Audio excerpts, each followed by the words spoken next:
Bonjour à tous. Eh bien, on va parler de la sécurité des coureurs ce soir. Et curieusement, eh bien, enfin non, pas curieusement, parce qu'ils ont pour certains une bonne excuse. On n'a pas réussi à avoir un coureur pour venir nous donner son sentiment ce soir. Bon, je vous rappelle le principe de TVLOP. Ce qui fait sa rentrée en 2016, on intervient dès qu'on voit un sujet digne d'intérêt dans l'actualité. On réagit. Donc, c'est forcément très spontané et très improvisé. En tout cas en ce qui concerne la participation, très improvisée, parce qu'on essaye de monter ce type de débat qui est formaté sur une demi-heure environ.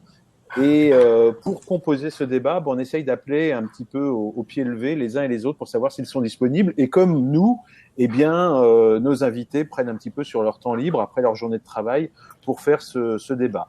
Il est destiné évidemment aux gens qui ont un intérêt réel, une passion pour le cyclisme pro en règle générale, et évidemment qui peuvent nous rejoindre via cette application Blab que l'on aime beaucoup. Pour ceux qui pourront regarder le replay, la rediffusion, eh bien, je vous rappelle que TVLOPS est quand même sur une récurrence d'environ, un par semaine ou un tous les 15 jours, mais que l'on a également les Vélopsédés, rien d'obscène à ce qualificatif. Les Vélopsédés, quoique les Vélopsédés sont avant tout obsédés par le vélo. Donc on reste dans des choses tout à fait fréquentables. Je salue mes invités. Thierry Gouvenou, qui nous fait l'amitié de venir pour la première fois sur TVLOPS. Salut Thierry. Oui, bonsoir Patrick. Thierry, bonjour. Qui donc travaille pour ASO, qui travaille justement, à la direction sportive d'Amaury Sport Organisation, la société qui organise le Tour de France, mais aussi Paris-Roubaix, mais aussi évidemment beaucoup d'autres courses dans ce calendrier international. Je salue Pierre Careil, qui lui est un habitué. Que ferait-on sur TVLOPS sans Pierre Careil et son regard toujours assez intéressant? Pas du tout de langue de bois dans la bouche de Pierre, et on va peut-être à nouveau le constater ce soir. Et puis vous remarquerez qu'il y a une place vide. Bah oui, on espérait avoir un coureur. À vrai dire, les deux coureurs qu'on avait visés, chacun pour ses raisons et de bonnes raisons, n'ont pas pu au dernier moment venir nous rejoindre. Donc, il y a une place de libre. Voilà, l'invitation est lancée. Si quelqu'un veut nous rejoindre, si quelqu'un a un avis pertinent à donner, veut intervenir, eh bien, il n'hésite pas. On va essayer. C'est pour la première fois, on va essayer cette formule. Il me demande tout simplement d'accéder à cette visioconférence et vous verrez qu'on est très ouvert à toute proposition. Voilà, on va démarrer la discussion. Pourquoi on a entamé et pourquoi on a voulu parler aujourd'hui de la sécurité? Tout simplement parce que dans Direct Vélo, on a pu voir deux papiers successifs qui se sont intéressés à un aménagement des règlements mis en place par l'Union cycliste internationale concernant les météos, on va dire, extrêmes, auxquels sont parfois confrontés les coureurs, d'une part, et d'autre part, le problème lié au franchissement des passages à niveau, surtout quand les barrières ont la mauvaise idée de s'abaisser lorsque la course se présente. On a tous en mémoire la mésaventure que l'on a connue sur Paris-Roubaix l'année dernière, et les frayeurs et même la polémique que cela avait déclenché. On a voulu revenir là-dessus, d'autant qu'à chaud, parfois, il est difficile de faire parler les gens. Je pense que maintenant, après plusieurs mois de réflexion, après des dispositions qui ont été prises, tout le monde est d'accord, évidemment, pour revenir sur ce sujet. Et je remercie d'ailleurs Thierry d'avoir spontanément accepté de répondre à nos questions. Pierre, comment tu interprètes, on va commencer par le passage à niveau, justement. Comment interprètes-tu justement ce point de règlement, cet aménagement voulu par l'Union cycliste internationale, qui avait été quand même assez, interpellé assez violemment par les médias au cours du printemps dernier. Contexte très très tendu tout au long de l'année 2015, avec beaucoup d'accidents en général, notamment, on l'a vu aussi, la sécurité a été sacrément esquintée avec les motos, avec les voitures de dépannage neutre, et c'est vrai que les passages à niveau ont occupé le devant de la scène lors du printemps. Bien sûr, l'épisode de Paris-Roubaix World Tour avec ces coureurs qui passent alors que les barrières sont en train de se baisser, et même certains alors que les barrières sont déjà baissées. Mmh. Et puis, juste après, le Tour des Flandres Espoir, épreuve de la Coupe des Nations Espoir, Alors là, la vidéo était spectaculaire. Un coureur traverse à peine quelques secondes avant le passage d'un train. Et puis cette fois-ci c'était Liège-Bastogne-Liège, toujours espoir.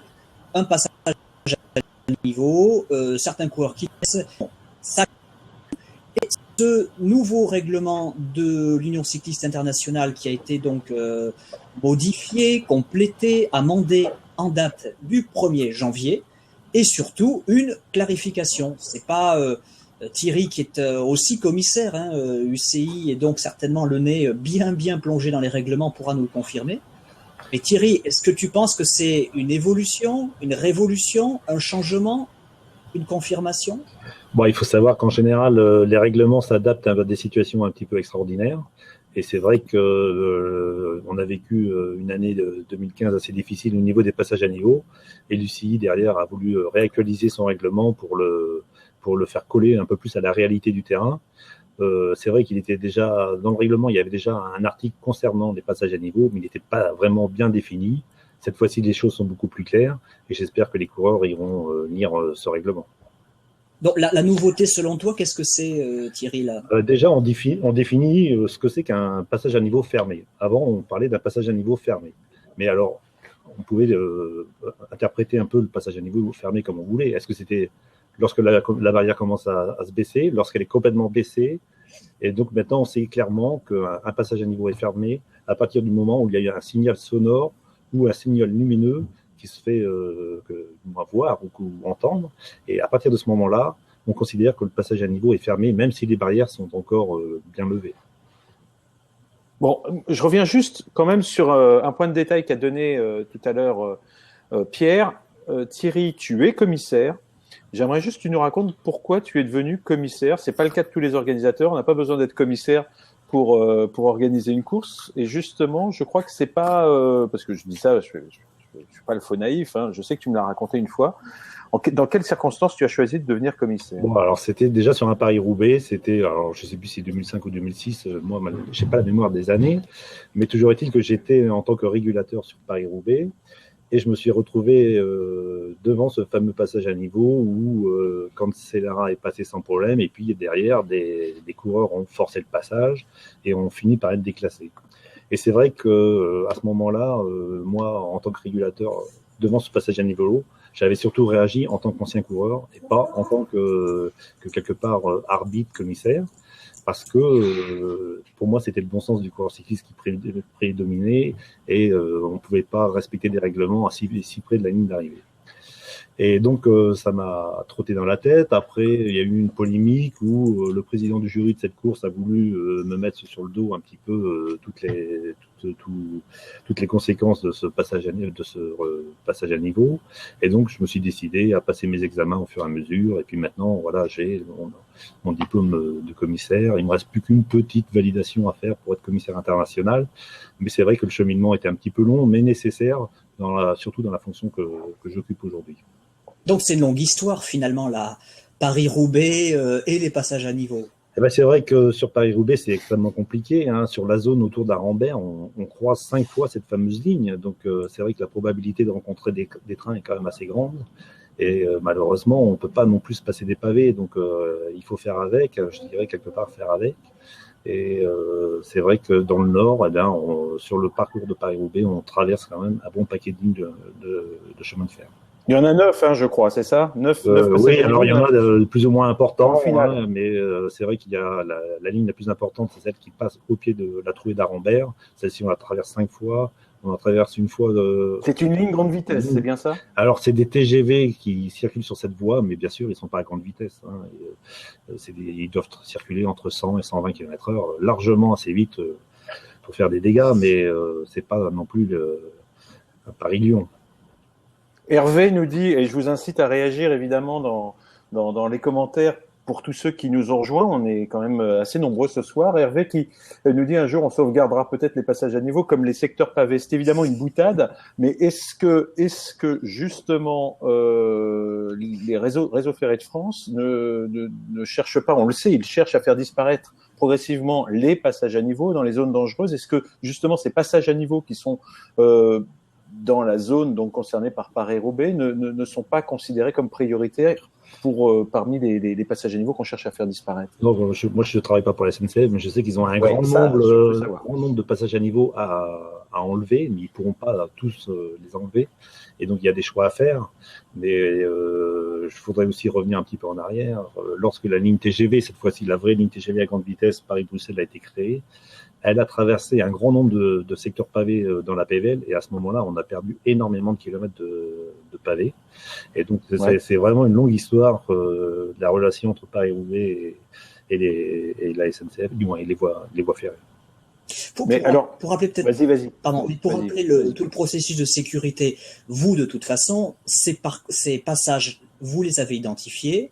Vous prenez contact avec la SNCF pour connaître les horaires. Il y a une relation aussi entre vous et la SNCF. Oui, alors là, dans le cas précis de l'année 2015, mais comme chaque année, je prends contact en amont avec un régulateur du réseau ferré qui me donne les horaires de passage théorique du train. En 2015, j'avais l'horaire théorique. Je savais qu'on allait avoir, qu'on risque, la probabilité de croiser ce train-là était grande parce qu'on était dans les horaires. Mais voilà, ça va pas plus loin. Après, la SNCF nous demande de respecter le code de la route qui veut qu'on s'arrête à un passage à niveau fermé. Mais Thierry, dis-nous clairement, quand tu as les horaires, bon, enfin toi, pas seulement toi, mais les différents, comment tu dis, coordinateurs, ont les horaires. Vous voyez le truc arriver quand... Il faut savoir que chaque année, on est passé souvent très limite. Voilà, l'année d'avant, c'est David Boucher, je crois que c'est David Boucher qui a été arrêté par le même train. L'année d'avant, il est passé 20 secondes devant le peloton, au même passage à niveau. Mais donc, oui, voilà, pour l'instant, sur cette ligne, il doit passer 30 à 40 trains pendant la course, du moins pendant le créneau de la course Paris-Roubaix. Donc, à un moment donné, les probabilités de tomber face à un train, elles sont quand même assez grandes. Et alors la SNCF, au lendemain de la course l'an dernier, considérant que l'incident était passé à la télé, que tout le monde l'avait vu, que ça avait fait un peu le buzz, comme on dit, la SNCF avait décidé de porter plainte contre X, et puis elle en avait profité pour faire de la pédagogie, expliquer qu'il y avait eu 29 morts au cours de l'année 2014 à cause des passages à niveau. Vous, aujourd'hui, vous n'êtes pas concerné par cette affaire judiciaire, on va dire. Alors, il y a une enquête qui est menée, donc après, les enquêtes, ça met souvent un peu de temps à se dérouler. Mais par contre, depuis, on a renoué des contacts avec la SNCF et puis on est en convention avec eux et on va faire, bien sûr, en sorte que ça ne se reproduise pas. On va essayer d'améliorer notre prévision de l'itinéraire horaire, etc. Mais c'est quand même pas facile parce que ça intervient après 150 km de course. Donc, estimer l'horaire de passage d'une course de vélo au bout de 150 km, c'est quand même assez délicat. Mais est-ce que votre part de responsabilité n'est pas largement engagée quand il y a ce type d'incident? Imaginons le pire, puisqu'il n'est pas arrivé, je préfère le faire comme ça, froidement. Imaginons qu'un train percute un coureur. Est-ce que la responsabilité de l'organisateur ne serait pas la première, justement Alors, il faudrait aller au bout du process. Moi, je ne connais pas le déroulement de la justice jusqu'à ce point-là pour pouvoir me prononcer. Mais toujours est-il, même sans être du moins attaqué judiciairement, moralement, ce serait quand même plus que difficile à supporter. Et j'imagine que au départ, quand tu nous parlais de tes motivations pour devenir commissaire suite à ce premier incident qui, rappelons-le, avait quand même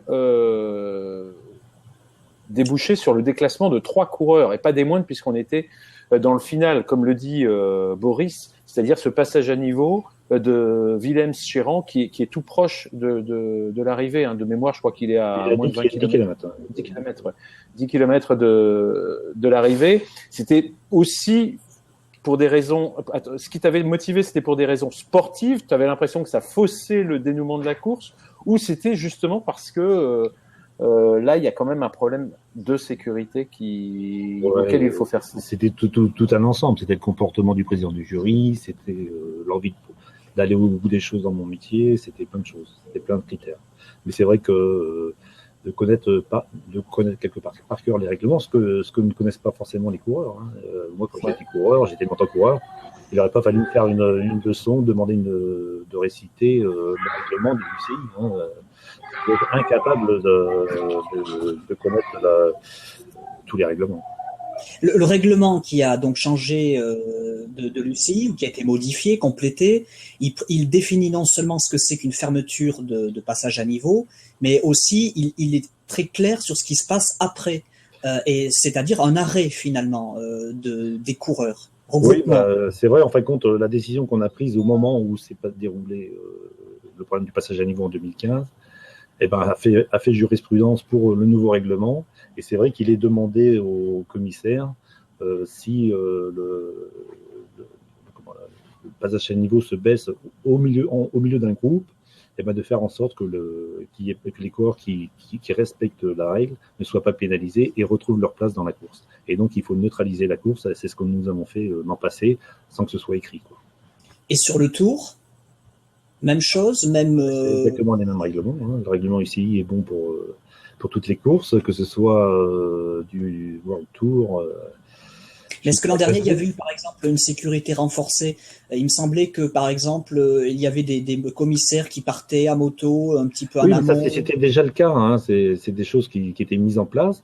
Mais pour tout expliquer, lorsque vous avez 5 passages à niveau en une quinzaine de kilomètres, eh ben, il est difficile de faire le travail en tiroir pour aller se positionner au passage à niveau d'après et redoubler les groupes. Et à un moment donné, eh ben, on s'est retrouvé sur ce passage à niveau où on n'avait pas la présence, je dirais, en ressources humaines indispensable pour pouvoir arrêter le peloton. Ah, je n'entends plus. Patrick, nous ne t'entendons plus. Voilà, je crois que c'est revenu. J'avais coupé le micro sans faire exprès. Je disais, Yannick Talabardon est en notre compagnie. Il nous écoute. S'il veut nous rejoindre, il y a un fauteuil de libre. Il suffit juste de cliquer justement sur cette case inoccupée. Alors, juste pour la précision, Yannick Talabardon vient de rejoindre, je dirais, mon équipe. C'est ton collègue. Et donc, il est face à moi au bureau à longueur de journée. Et si je dois le retrouver le soir sur Blab, ça va commencer à être pesant. Et vous avez en commun d'avoir tous deux d'ailleurs fini sur le podium de Paris-Roubaix. Alors à l'époque, toi Thierry, c'était Paris-Roubaix amateur. Yannick, c'était Paris-Roubaix espoir, lui. Et toi, tu étais sur la plus haute marche d'ailleurs. Oui, mais ça remonte déjà. Hein, c'était déjà l'année 1990.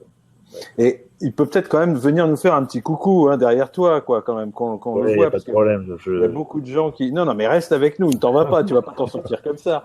Et il y a également, je tenais à le signaler, il y a également Robert Chipotte qui est en notre compagnie. Robert Chipotte, qui est conducteur de train dans la vie et qui est fan de cyclisme. Robert, s'il souhaite nous rejoindre, pareil, parce que c'est peut-être aussi intéressant d'avoir le point de vue de quelqu'un qui a ce recul, enfin ce recul, la formule est un peu malheureuse. Moi, en regardant bien les images, il faut savoir quand même que et c'est aussi pour cette raison que ça avait fait une grosse polémique, c'est que si on n'était pas sur une ligne à grande vitesse, on s'est bien rendu compte quand même que le TGV avait largement ralenti, et Dieu merci, parce que sinon on aurait peut-être eu malheureusement un drame. Qu'est-ce que Thierry, tu es d'accord là-dessus? Ouais, non, c'est vrai. Et puis il faut dire que bon, alors ça pardonne rien, mais les coureurs sont dans un état d'esprit complètement différent sur une course comme Paris-Roubaix ou sur une course à étapes. Paris-Roubaix, voilà, ils sont au départ le couteau entre les dents, prêts à recevoir des coups et en donner surtout. Et ils sont dans un état d'esprit quand même autre que sur une course à étapes. Tant qu'on y est, peut-être une question. Le Paris-Roubaix 2016, là, celui qu'on aura au mois d'avril, il arrive à Roubaix, il part de Compiègne, on est bien d'accord, le parcours, c'est toujours le même. Hein. Oui, c'est toujours le même, parce que c'est vrai que si on veut éviter les passages à niveau, bon, il n'y a qu'une seule solution pour rejoindre, je dirais, Compiègne à Roubaix, c'est de prendre l'autoroute A1. Donc, c'est pas forcément le meilleur scénario pour que ce soit attractif. Donc, on va continuer à aller sur les secteurs pavés. Nous sommes en relation avec la SNCF pour essayer de trouver un créneau plus adapté au passage de la course. Et si on trouve ce créneau, eh ben, on ne va pas hésiter à changer les horaires de départ et d'arrivée pour pouvoir circuler dans ce créneau.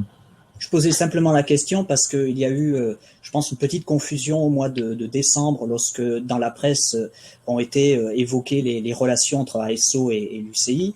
En fait, les questions portent sur l'année 2017. Pour 2016, les parcours sont pas changés, la classification de Paris-Roubaix sera toujours au World Tour, et ce qui a pu paraître dans la presse régionale, notamment sur le fait que pourquoi pas la ville de Saint-Quentin pourrait du coup accueillir Paris-Roubaix pour le départ, s'il fallait vraiment raccourcir le parcours. Bon, toutes ces spéculations-là, de toute façon, elles engagent absolument pas 2016. Non, on est bien clair. Ça pourrait éventuellement arriver en 2017, mais il y a beaucoup de si. D'accord.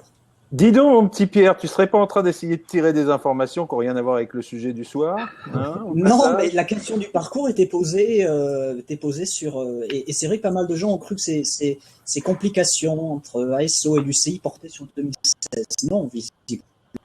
Parce qu'on pourrait dire aussi qu'il faudrait peut-être faire Paris-Roubaix dans le sud, hein, à cause des conditions météo extrêmes qui ont si souvent posé des problèmes aux coureurs l'année dernière. Oh la transition. Je peux te dire que là, c'est le grand écart là. Il y a une course qui va se faire qui s'appelle l'Enfer du Sud, qui est un petit clin d'œil sympathique à l'Enfer du Nord, et ça sera une manche de Coupe de France cette année de DN2. Ça se déroule aux alentours de Montpellier, hein, pour faire simple, et ça ressemble plus au Trobro en fait qu'à Paris-Roubaix. Alors revenons justement non pas au sud mais aux conditions. Enfin quoique dans le sud parfois on a des conditions terribles.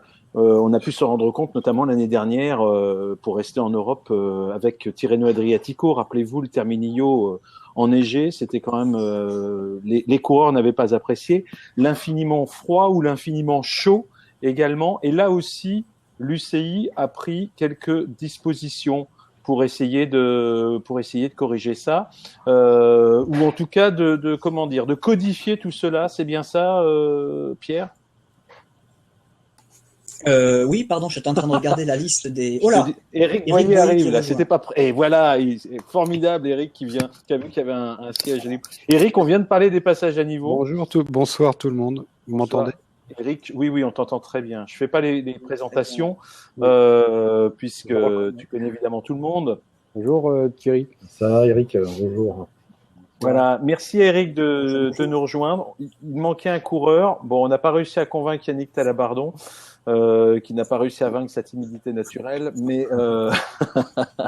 mais on a quand même Eric Boyer. Donc c'est un peu les anciens. Eric, juste un mot avant parce qu'après on aura très peu de temps pour parler de la météo, oui. Mais juste un mot sur les passages à niveau. L'UCI a réagi. Peut-être. Est-ce que toi tu considères que c'est une réaction un petit peu molle? Le fait de vouloir, éviter justement, enfin encourager, inciter les coureurs. Tu vas pas mettre une capuche quand même. Pleut pas chez toi. Le fait de vouloir encourager les coureurs à vraiment stopper. Est-ce que c'est de nature? Tu penses à changer les choses, ou est-ce que tu penses que quand on est coureur, on cherchera de toute façon toujours à si ce n'est à contourner les règlements, en tout cas à contourner les barrières? Bah, c'est vrai que moi, en tant que coureur, ça m'était arrivé de franchir des barrières qui se fermaient. Que celui à qui ça n'est pas arrivé, on lui jette, je sais pas quoi d'ailleurs. Ouais, mais quand on est dirigeant, la sécurité avant tout, quoi. Voilà, la sécurité avant tout. Et l'UCI ne peut pas dire je vous autorise à franchir les barrières. Franchement, ils peuvent pas dire ça. Est-ce qu'elle a les moyens, et est-ce qu'à travers les organisateurs, tu penses qu'ils ont les moyens justement d'être plus vigilants? C'est pas facile. Thierry est là pour en témoigner. Je pense que quand ils préparent une compétition, on va parler de Paris-Roubaix, ils savent qu'il y a des passages à niveau à franchir. Je suis certain qu'ils sont en relation avec la SNCF, j'en suis certain, pour regarder un petit peu les horaires des trains. Et puis après, il y a la course. Mais effectivement, il faut inciter les coureurs à s'arrêter. Rien ne vaut un accident, rien ne vaut un drame. Vous imaginez ce que ça représente? Non. Il y a une victoire, oui, une victoire à Paris-Roubaix, c'est tellement énorme. Il y a tellement de travail par les coureurs pour gagner cette course. Et évidemment, il y a un obstacle devant. Ils sont dans l'action, ils ont le cœur à 180. Enfin, c'est très difficile. Il faut se mettre aussi à leur place. Mais il faut leur dire que rien ne vaut de prendre un risque avec sa vie. Voilà. Est-ce qu'il y a déjà eu des accidents de ce type dans le passé? Parce qu'on a tous en mémoire, ou on a tous vu des photos, même des photos noir et blanc, jaunies, etc. Peut-être que Pierre, tu as une info là-dessus. Est-ce qu'on a déjà eu un accident de ce type? Donc, sûrement. J'ai cherché, j'ai pas trouvé. En fait, l'équipe a fait un petit diaporama sympa l'an dernier, après justement cette affaire de Paris-Roubaix. Et il y a un beau petit diaporama avec pas mal de photos. La première qui montre, c'est une étape du Tour de France 1908 avec un Belge Alois Cato, et justement, ce qu'il fait est pas très très catholique, puisqu'on le voit qu'il franchit le passage à niveau du côté de Pont-l'Évêque. Et puis, comme ça, on les voit tous, hein, il n'y a pas de souci, Merckx, Coppi, on les voit passer dessous allègrement, et là, à ce moment-là, on se dit ça fait partie du folklore. Mais on est quand même aussi, ça c'est un trait de société assez profond aujourd'hui, dans une société qui est très sécuritaire, dans laquelle la sécurité est devenue une sorte de valeur cardinale, et les esprits sont assez échauffés après ce qui s'est passé l'an dernier sur les épreuves. L'UCI dit d'ailleurs, mais pour l'instant, elle n'arrive pas tout à fait à dire de quelle façon elle va y arriver, mais elle veut évaluer beaucoup plus en détail la sécurité des organisateurs. Pardon, à un moment donné, il voulait même envoyer un délégué qui aurait été salarié par l'UCI, ex-coureur si possible, en tout cas quelqu'un avec une expertise, et qui aurait reconnu certains tracés de certaines épreuves, et pour l'instant l'idée a été suspendue, abandonnée parce que c'est beaucoup trop cher. Mais il y a eu plein d'incidents. On se souvient aussi de ces quilles au Pays Basque absolument hallucinantes en métal qui ont causé une chute à grande vitesse avant le sprint. Enfin, il faut dire qu'on est dans un contexte archi tendu. Et donc à ce sujet, moi j'aimerais quand même ajouter, c'est que le cyclisme français a pris les choses en main, et durant l'hiver, on a regroupé toutes les familles du cyclisme, les groupes sportifs, les coureurs, quelques coureurs et les organisateurs pour créer un forum sécurité. Et on a discuté de longues heures pour améliorer les choses. On a vu, et puis depuis, là, on commence à mettre en place, on va mettre en place des formations. On va demander aux organisateurs de revisiter un peu leur feuille de route pour pouvoir apporter un peu plus de sécurité dans les courses. Donc, on ne reste pas les deux pieds dans le même sabot. Et ça, c'est fait au niveau du ROC et au niveau de la Ligue nationale de cyclisme. Et donc, vous allez vous réunir régulièrement? Comment ça va se passer? Voilà, on a fait un premier forum, on a débattu pendant à peu près 4 heures. Chacun a pu, je pense, analyser ses points forts, ses points faibles. Et puis, tout le monde est reparti chez lui, a certainement dû faire des mises à jour, travailler sur des axes d'amélioration. Et puis maintenant, le ROC, par exemple, va former des gens à certains postes clés dans la course pour que la sécurité soit vraiment à l'ordre du jour dans toutes les courses françaises. Donc Eric, on n'attend pas l'UCI, etc. Bien sûr. Eric, on a eu beaucoup de témoignages de coureurs après l'incident du passage à niveau qui disaient, écoutez, nous on est là pour faire la course et on a le couteau entre les dents, et un obstacle, un passage à niveau, c'est un obstacle, mais nous on est focalisé sur la course, sur la victoire. On sait très bien que si le passage à niveau on reste derrière, on a aussi beaucoup de chances de tout perdre là, et c'est pas nous qui devons avoir demander à un coureur d'avoir un libre arbitre sur cette question-là. Est-ce que c'est pas un petit peu abusif? Non, c'est j'aimerais ton sentiment d'ancien coureur. Non, mais en tant qu'ancien coureur, c'est quasiment impossible de raisonner un coureur en lui disant t'es à fond, t'es dans ton effort, mais il y a un obstacle dangereux, arrête-toi. Non, c'est très difficile, c'est très compliqué. Par contre, un organisateur, s'il le peut, et normalement il le peut, c'est effectivement que les commissaires à moto, à voiture s'arrêtent et fassent obstacle aux coureurs pour que ceux-ci s'arrêtent, quoi, tout simplement, même s'ils s'énervent, même s'ils ils en veulent à l'organisateur, au commissaire, mais je vous assure que après ils comprendront. Enfin voilà, quand on est responsable, quand on est organisateur, quand on est responsable de la santé, de la sécurité des acteurs. Donc, cette responsabilité, les coureurs, ils l'ont aussi, mais c'est vrai que dans un effort, c'est difficile. Il y a le raisonnement qui doit être celui du coureur au moment où il y a un danger. Effectivement, ce serait de s'arrêter, mais il n'est pas dans ce raisonnement-là. Lui, il est concentré sur les coureurs qui sont échappés, sur le nombre de kilomètres qui restent, sur les stratégies de course, etc. Donc, il faut l'aider. Il faut aider les coureurs à ce qu'ils s'arrête lorsqu'il y a un danger. Le nouveau règlement va dans ce sens en disant que de toute façon, ça ne sert à rien de franchir un passage à niveau qui se ferme. De toute façon, plus tard, vous allez être neutralisé et l'avantage que vous allez avoir gagné va être réduit à néant parce que vous allez être obligé d'attendre ceux qui sont derrière. Donc, quelque part, là, course, hein. Oui, il y a aussi la sanction, mais c'est pas toujours facile non plus pour un commissaire de lister le nombre de coureurs qui ont pu passer le passage à niveau quand on se trouve à 50-60 mètres pour aller retrouver le dossard du coureur. Ça, c'est pas facile non plus. Mais si dans l'esprit des coureurs, voilà, ils savent qu'ils n'ont pas besoin de forcer le passage parce qu'après, il y aura neutralisation, déjà, ça va changer beaucoup de choses. Est-ce que c'est normal quand une échappée arrive à passer un passage à niveau, enfin plus exactement, lorsque les barrières s'abaissent derrière l'échappée, est-ce que c'est normal, parce que je sais que là le règlement n'a pas changé, est-ce que ça vous paraît logique que l'on considère que c'est un fait de course et que l'on n'arrête pas l'échappée et donc que le peloton se retrouve débité du temps perdu après cet arrêt au passage à niveau? Oui, bah c'est vrai que le règlement est fait de cette sorte.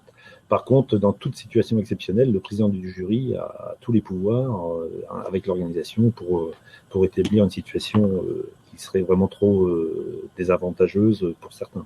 Tu veux dire que tu as déjà vu l'organisateur arrêter l'échappée parce qu'il considérait que le temps perdu par le peloton? J'ai pas d'exemple. Sur le midi libre, non? Une fois. Oui, mais c'était à Ledoux, je crois. Mais je sais pas en mémoire ce cas précis, mais le règlement le permet.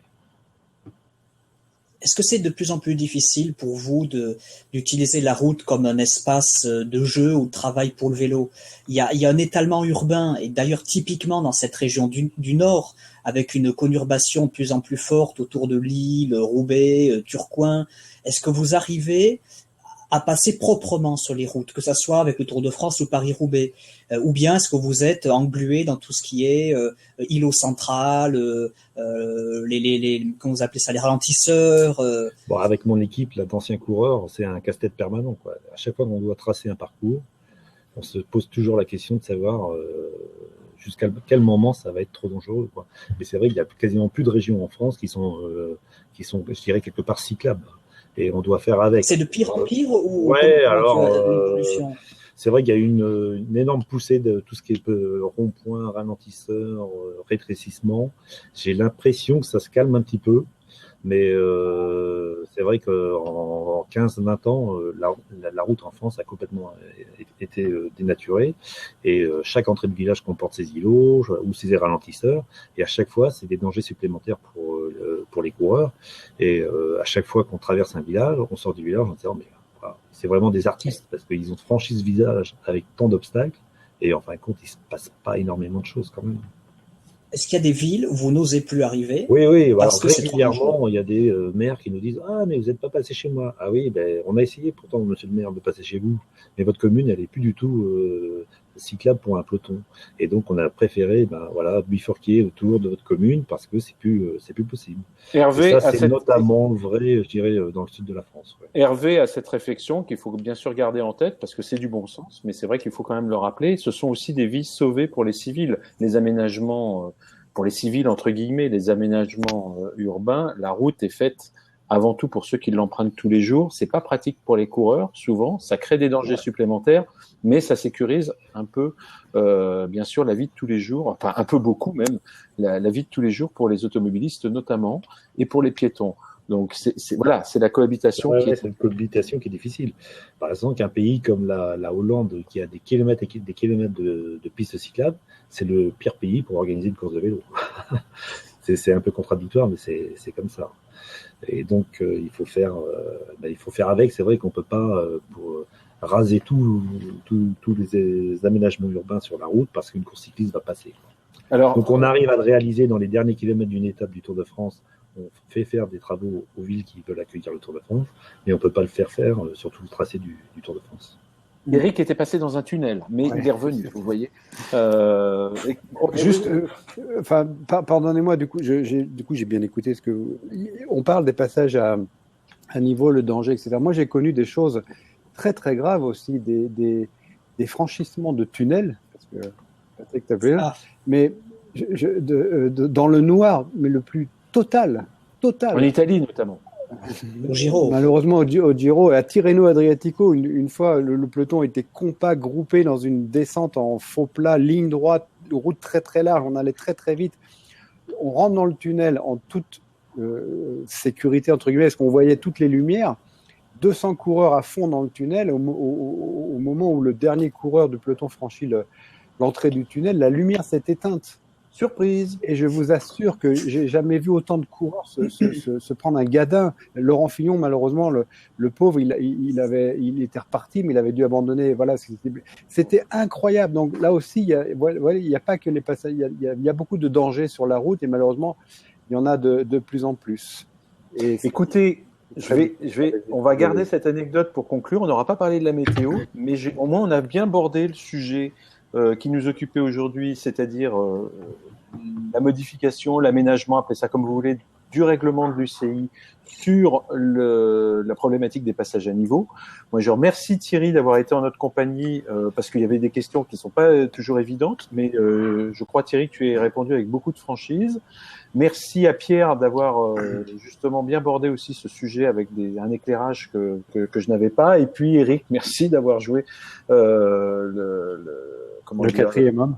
Le quatrième homme ici pour notre jeu. Petite seconde pour rendre un hommage à un journaliste de cyclisme dont on a appris la mort ce matin, Gérard Gourmelon, 40 ans, qui a été emporté par un cancer et qui a couvert un certain nombre de Tours de France et qui était reconnu parce que il représentait bien cette presse régionale qui a de très très bons journalistes de vélo. On parle beaucoup de la presse nationale et on oublie la presse régionale. Ce fossé entre les deux est souvent un peu dommage.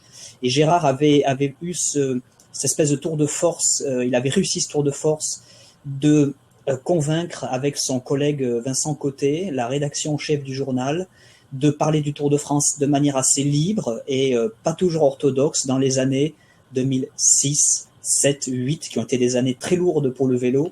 Et voilà, ils avaient réussi à mettre de l'humour et la distance, parfois la férocité. C'était un ton qui était très inhabituel dans Ouest France. Et voilà, donc salut Gérard. Oui, effectivement, on a une pensée à lui. C'est bien peu de choses, mais on lui dédie ce moment passé ensemble entre passionnés de vélo. Merci à tous. Et puis, les Vélos Obsédés, ce sera lundi soir, le prochain numéro, le numéro 2. Donc, et on vous laissera découvrir avec qui, en compagnie de qui nous serons. Ce sera un rendez-vous hebdomadaire tous les lundis soirs, alors que tes Vélos, c'est un petit peu en fonction de l'actualité. Merci de votre fidélité. Et à très bientôt. Merci Thierry, merci Eric. Au revoir tout le monde. Bientôt Pierre. Au revoir. Salut.